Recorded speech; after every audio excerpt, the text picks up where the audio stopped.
আসসালামু আলাইকুম ও রহমতুল্লাহ। সম্মানিত সুধীমণ্ডলী, আমরা এই মুহূর্তে অবস্থান করছি সাতক্ষীরা জেলার দেবহাটা উপজেলার দেবহাটার প্রাণকেন্দ্র দক্ষিণ পারুলিয়া ফুটবল মাঠে। আগামী 11ই সেপ্টেম্বর রোজ বুধবার অনুষ্ঠিত হতে যাচ্ছে সপ্তম বার্ষিকী তাফসিরুল কোরআন মাহফিল। বক্তব্য রাখবেন হজরত মাওলানা মুফতি আমির হামজা। আমরা সেই আঞ্জাম আমরা দেখতে পাচ্ছি।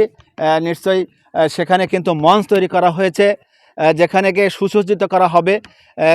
আমরা সেই কমিটির যা দুজন উপদেষ্টা মণ্ডলীকে পেয়েছি এবং সাথে সাথে সভাপতি মহোদয়কে পেয়েছি। যে আপনারা যে এই যে আয়োজন করেছেন, আমির হামজা সাহেব আসবেন, যাকে কিন্তু শিডিউল পাইনি আমরা সাধারণত, এত বড় একটা মাহফিল হঠাৎ করে আপনারা আয়োজন করলেন, একটু বলবেন আমাদের যারা অডিয়েন্স রয়েছে। আসসালামু আলাইকুম রহমতুল্লাহ। আসলে আল্লাহ রাব্বুল আলামিন যে কোনো ভালো কাজের উদ্যোগ নিলে পরে সহায়তা করে থাকেন স্বয়ং আল্লাহ সুবহানাহু ওয়া তাআলা। অনেকেই বড় বড় সংস্থা বা প্রতিষ্ঠান চেষ্টা করছে। আল্লাহ রাব্বুল আলামিন আমাদের এই ক্ষুদ্র পরিসরে হলেও মদিনা জামে মসজিদ কমিটি এবং এলাকাবাসী কর্তৃক আয়োজিত এই সপ্তম বার্ষিকী তাফসিরুল কোরআন মাহফিল এখানে প্রতিষ্ঠা কল্পে যে তারা যোগাযোগ করেছেন, বিশেষ করে আমাদের মসজিদের সম্মানিত সভাপতি জনাব শফিকুল ইসলাম সাহেব এবং আমাদের এক বন্ধুবর রয়েছেন, তারা সহযোগিতায় যে মুফতি আমির হামজা সাহেবকে আমরা পেয়েছি বা পেতে যাচ্ছি, তিনি শিডিউল দিয়েছেন। এটা আল্লাহ রাব্বুল আলামিনের অফার মেহেরবানি ছাড়া অন্য কিছু নয়। তো আপনারা সকলেই আমন্ত্রিত।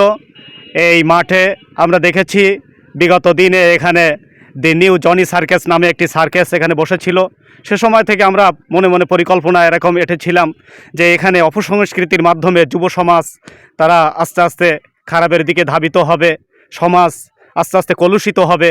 এটা না হয়ে যদি ইসলামী সংস্কৃতির আদলে সুন্দর একটা পরিবেশ এখানে সাজানো যায়, তাহলে মনে হয় স্রষ্টার কাছে আমরা ভালো থাকব। সেই নিরিখেই আমাদের এই পরিকল্পনা ছিল।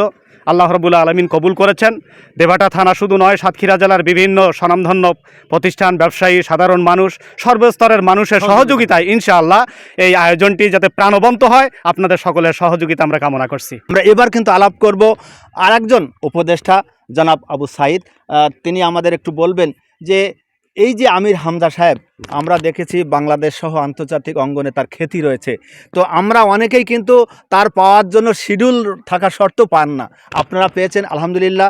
আমাদের ভাই বলছিলেন, তো এই যে এত বড় অ্যাসেট আপনারা ব্যয় করছেন, এই যে খরচ কিভাবে মেনটেন করছেন? খরচ দেখা যাচ্ছে এই আমরা দেখা যাচ্ছে মার্কেটে কিছু কালেকশন করছি, আর বাদ বাকিটা দেখা যাচ্ছে আমাদের এত নিজস্ব অর্থায়নে শেষ করবো বলে আশা করি। অসংখ্য ধন্যবাদ। সম্মানিত বন্ধুরা, এই অঞ্চলটা কিন্তু একটু দারিদ্র সীমার মধ্যে থাকে।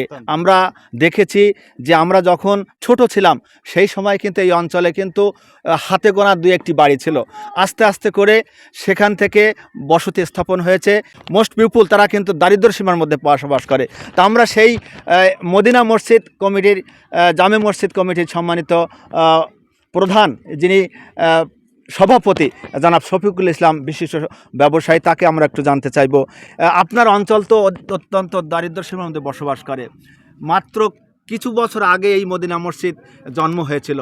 তো সব মিলিয়ে আমাদের এতটা অঞ্চলে অনেক বড় বড় মসজিদ রয়েছে, কমিটি রয়েছে, তারাও কিন্তু অনেক এমন ধরনের মাহফিল আয়োজন করতে পারেন। আপনারা সেটা সম্ভব হয়েছে, কিভাবে সম্ভব হলো একটু যদি আমাদের দর্শক শ্রোতাদের একটু বলতেন। আলহামদুলিল্লাহ, সব কিছু আসলে আল্লাহর পক্ষ থেকে হয়। মূলত আমি একটু পিছনে ফিরে যেতে চাই। আমরা যখন ছোট ছিলাম তখন আমরা আশা করতাম যে এই মাঠে একটা কোনো সময় মাহফিল হবে, এরকম একটা মনে আকাঙ্ক্ষা ছিল। তার ভেতরে আমি যতদিন আমার বয়স এবং জানা মতে এই মাঠে কখনো মাহফিল কোনো ইসলামিক অনুষ্ঠান হয়নি। সার্কাস, যাত্রা এবং অনেক কিছু হয়েছে, পুতুল নাচ এগুলো হয়েছে। মদিনা জামে মসজিদ এই 7 বছর পদার্পণ, এই আদলেই কিছুদিন আগে যখন জনি সার্কাস শুরু হয় তখন আমাদের সম্মানিত তখন মদিনা মসজিদের সেক্রেটারি ছিলেন উনি একদিন হঠাৎ করে মসজিদে আলোচনা করছিলেন যে এখানে একটা মাহফিল দিলে কেমন হয়, যেহেতু সার্কাসের আদলে আমরা একটা মাহফিল করবো ইনশাল্লাহ। সে বিষয়টা তখন থেকে, যেহেতু আমার এখান থেকে দীর্ঘ 15-20 বছর একটা সাধনা ছিল, মনে মনে আকাঙ্ক্ষা কল্পনা ছিল, কিন্তু এটা যে বাস্তবায়ন করার মতো সাহস এবং যোগ্যতা তখন আসলে মনে হয় আল্লাহ হয়নি, ছিল না। পরবর্তীতে যখন হলো, ওনার একটা কথার কারণে মাথায় এই চিন্তাটা ঢুকে গেল। জি। তারপরে গত আওয়ামী সরকারের আমলে আমি চেষ্টা করছিলাম যে বিভিন্নভাবে এসপি স্যারের কাছ পর্যন্ত গেছিলাম, আসলে বিভিন্ন বাধা বিপত্তির কারণে সেটা আর সম্ভব হয়নি।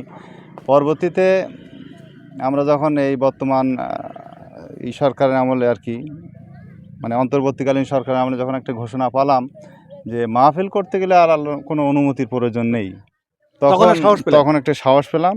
এবং আমির হামজা সাহেবকে কন্ট্যাক্ট করার জন্য আমি আরও দীর্ঘ কিছুদিন আগের থেকে আর কি প্রচেষ্টা করে আসতেছি।